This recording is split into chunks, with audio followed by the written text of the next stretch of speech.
প্রিয় ভিউয়ার্স, আজকে যেটা দেখাবো সেটা হচ্ছে যে গেমে কিভাবে আপনি কয়েন এক্সচেঞ্জ করবেন। কয়েনকে কিভাবে ডায়মন্ডে পরিণত করবেন এবং ডায়মন্ড থেকে আবার কিভাবে সেটা পয়েন্টে আনবেন। তো পোপো লাইভে এটা কিভাবে করবেন সেটা দেখাবো আজকের ভিডিওতে, ঠিক আছে? তো আপনি যে এখানে দুটো অপশন আছে, দেখেন প্রথম একটা অপশন আছে ডায়মন্ড এক্সচেঞ্জ। আপনি চাইলে এই অপশনে ক্লিক করেও করতে পারেন, কিন্তু আমি দেখাবো আপনাকে ডাইরেক্ট গেম থেকে কিভাবে আপনি করবেন, ঠিক আছে? তো এখান থেকে যে কোনো একটা গেমে যাব। গোল্ডেন ফ্লাওয়ার সব থেকে জনপ্রিয় গেম। তো আমি গোল্ডেন ফ্লাওয়ার গেমে ক্লিক করলাম, আমি এই গেমের ভিতর যাব, ঠিক আছে? এই গেমের ভিতর যেয়ে তারপরে আমি আপনাদেরকে দেখাবো যে কিভাবে আপনারা কয়েন এক্সচেঞ্জ করবেন। কয়েন এক্সচেঞ্জ করে সেটাকে ডায়মন্ড বানাবেন। আবার ডায়মন্ড বানায় গেম খেলার পরে যখন আপনার কয়েন বেড়ে যাবে তখন সেটাকে থেকে আপনি কিভাবে আবার কয়েনে এক্সচেঞ্জ করবেন, এটাই আজকের ভিডিওতে আমি দেখাবো। তো দেখেন গেম কিন্তু ওপেন হয়ে গেছে। তো গেম ওপেন হয়ে যাওয়ার পরে এই যে সাউন্ডের অপশনটা আমি সাউন্ডটা একটু অফ করে নিলাম গেমের। তো এখন দেখেন এই যে গেমটা আমি খেলবো, এই গেমটা খেলতে গেলে আমার ডায়মন্ড লাগবে। দেখেন ডায়মন্ড কিন্তু এখানে 0 দেখা যাচ্ছে। তো এই ডায়মন্ডটা আমার বাড়াতে হবে। ডায়মন্ডটা আমি কিভাবে বাড়াবো? আমার আইডিতে যে কয়েনটা আছে সেই কয়েনকে আমি ডায়মন্ডে পরিণত করব। এটা করার জন্য দেখেন এই ডায়মন্ডের সামনে যে দুটো গোল হলুদ রঙের যে চিহ্নটা দেওয়া আছে এটা ক্লিক করতে হবে, ঠিক আছে? ক্লিক করলে একটা জায়গা আসবে এক্সচেঞ্জ করার। দেখেন চলে আসছে কিন্তু।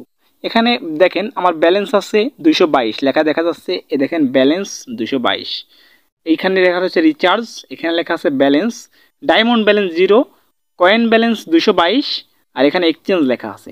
তো এখন গেম যেহেতু শুরু করব আমি, তাহলে এই 222 আমার কয়েন আছে আমার আইডি থেকে, এটাকে আমি ডায়মন্ডে এনে আমি গেমটা খেলবো।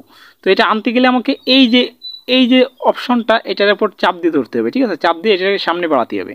এটাকে চাপ দিয়ে এটাকে সামনে বাড়াই দিতে হবে। দেখেন কত কয়েন চলে আসলো, 161। এই যে পুরো 222 কয়েন হয়ে গেল।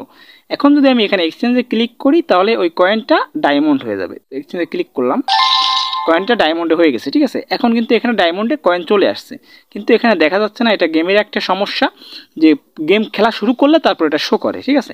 তো আমি আবারও কয়েনে যাচ্ছি। দেখেন মনে করেন আমার গেম খেলা হয়ে গেছে। এখন আমি ডায়মন্ডকে কয়েনে নিব।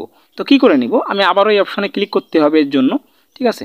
তো এই অপশানে আমি ক্লিক করলাম, করার পরে এবার দেখবেন এই দেখেন ব্যালেন্স কিন্তু 222 এখানে চলে আসছে ডায়মন্ড, দেখছেন? এটা গেম খেলার ভিতরে চলে আসে, একটু সমস্যা করে। তো এবার দেখেন কয়েন আছে 0, ডায়মন্ড আছে 222। তো মনে করেন আমার গেম খেলা শেষ, ডায়মন্ড এখানে 222 না, এখানে 2 লাখ আছে। তো আমি এটাকে কোথায় নিব? এটাকে কয়েনে নিয়ে যাবো, আমার আইডিতে নিয়ে যাবো। কীভাবে নিব? এই যে রিচার্জ লেখা আছে, রিচার্জের মাঝখানে যে দুটো দাগ দেখতে পাবেন, এরপর একটা ক্লিক করব। ক্লিক করলে এই পাশে ডায়মন্ড চলে আসবে আর এই পাশে কয়েন চলে আসবে। তার মানে এবার ডায়মন্ড থেকে আপনি কয়েনে কি নিয়ে যাবেন, ঠিক আছে? এবার ডায়মন্ড থেকে ডায়মন্ডকে কয়েনে রূপান্তর করবেন। এই মাঝখানেরটা টিপ দিয়ে এটা পরিবর্তন করতে হবে, ঠিক আছে? তো এবার এখানে চাপ দিয়ে ধরবো, চাপ দিয়ে ধরে এটাকে টান দিয়ে, দেখেন টান দিয়ে ধরে পুরো সম্পূর্ণ নিয়ে নেব। নিয়ে নেওয়ার পরে এবার এক্সচেঞ্জে ক্লিক করব। ক্লিক করলে ডায়মন্ড কয়েনে পরিণত হয়ে যাবে, ঠিক আছে? তো এই একই সিস্টেমে ডায়মন্ডকে কয়েনে পরিণত করতে হয় এবং কয়েনকে ডায়মন্ডে পরিণত করতে হয়। আশা করি বুঝতে পেরেছেন।